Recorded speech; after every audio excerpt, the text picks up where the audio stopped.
pristatom jums registruojamą modeliuką. Tai šitam modeliu užtenka AM kategorijos arba B kategorijos. Tai jeigu turite automobilio vairuotojo pažymėjimą, drąsiai perkat šitokį ir bus daug linksmiau, negu įsilaikius ten, nu gerai, A kategorija gal ne, bet A1, A2 tai tikrai daug smagesnis, pigesnis žaislas, su kuriuo galėsit važiuoti ir keliu, galėsit nuvažiuoti iki trasos, galėsit važiuoti drąsiai ir į trakus, ir į kur norėsit. Tai va. Ką turim priekį? Turim priekį ratą. Kokį ratą? 19 colių ratą.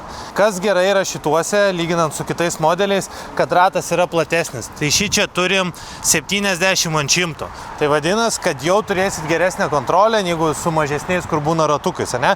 Nes galios tikrai yra daug ir problema seniau būdavo, kad jeigu būdavo mažesnės padangos sudėtos, tai jį tampydavo po kelią. Aš iš savo patirties, nes su tokiu esu važiavęs, tai su senesniu modeliu biški buvo planesnės padangos, tai buvo nelabai patogu. O su šituo... O šituo jau patogu. Jo, su šituo tikrai bus patogu. Super. Turim amortizaciją, rimtą amortizaciją, ne bet kokią.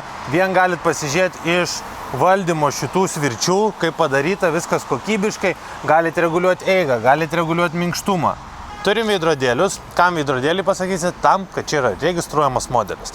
Tai galit susidėti, jeigu norit atrodyti kietai į apačią veidrodėlius, bet rekomenduočiau dėti šiaip ne kietai į viršų, dėl to, kad jeigu nuvirstumėt kažkur, tai netokia didelė tikimybė jį taip greit nulaužti, jeigu esant apačioj. Turim Talaria hidraulinius stabdžius. Tai kuo šitie stabdžiai yra ypatingi?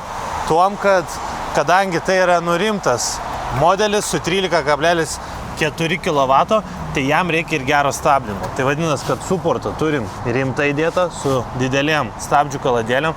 Pats diskas yra storas ir rimtai padarytas. Ir didelis. Taip. Čia yra palauk koks 2-3 gal net. Nerašo? Nu, daug tikrai.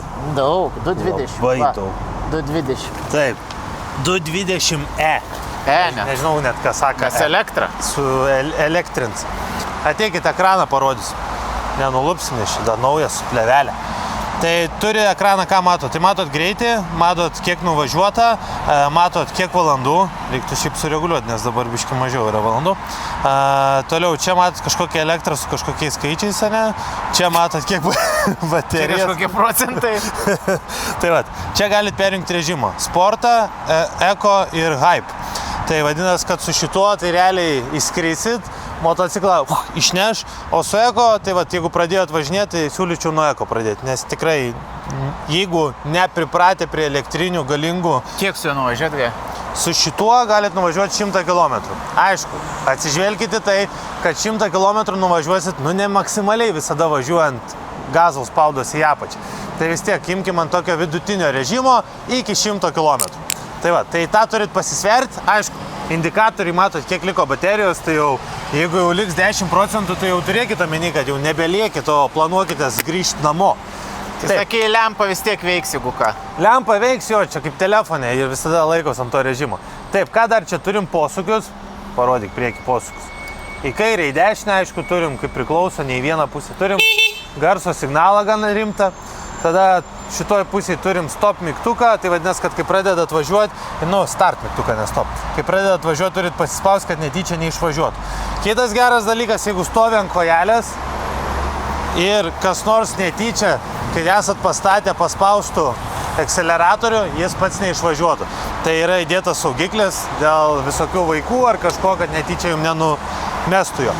Einant prie galo, turim žibintą, numerių apšvietimą, aišku, atšvaitą turim, kas priklauso, nes kitaip nepriregistruosit, posūkiai su žymėjimais, ne kažkokie kinietiški, amortizacija reguliuojama gale rimta įdėta, galit pasireguliuoti palei savo svorį, palei taip, kaip patinka važiuoti, turim grandinę 428 įdėta, tai auksinė, ne bet kokia paauksuota, kodėl paauksuota, dėl to, kad jinai stipresnė, geresnė, geriau laiko. Parodysiu, kas slepiasi po šituo. Čia kapotas. Po kapotų, taip. Po kapotų mes turim bateriją. Čia nesulaužiu, čia taip nusiem. Taip, baterija. Kažkaip čia nepasispaudžiu. Ne, čia... Na taip. Kaip išstrauk parodė. Oi, va tokį. rimta, 40 Ah.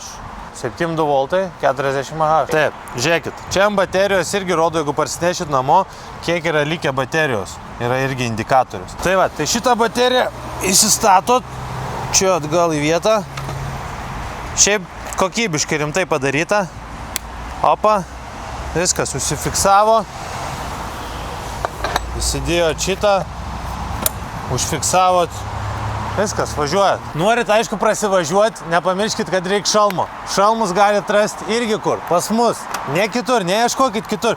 Viską vienoje vietoje surasit. Tai Jeigu jūs esat veteranas, tai jums tikrai tik tokio šalmo reikia prie talarijos. Nes pavyzdžiui, jūs tikrai tingėsit nusiiminėti tą šalmą. Tai va paimsit, užsidėsit ir viskas. Kai pavyzdžiui, vėjas puč, sakot, no problem. Bum, užsivėrėt. Tada šitą pasikėlėt. Tada akinius susidėjot. Taip va. Filmuok Sigučio, kai pakelsim.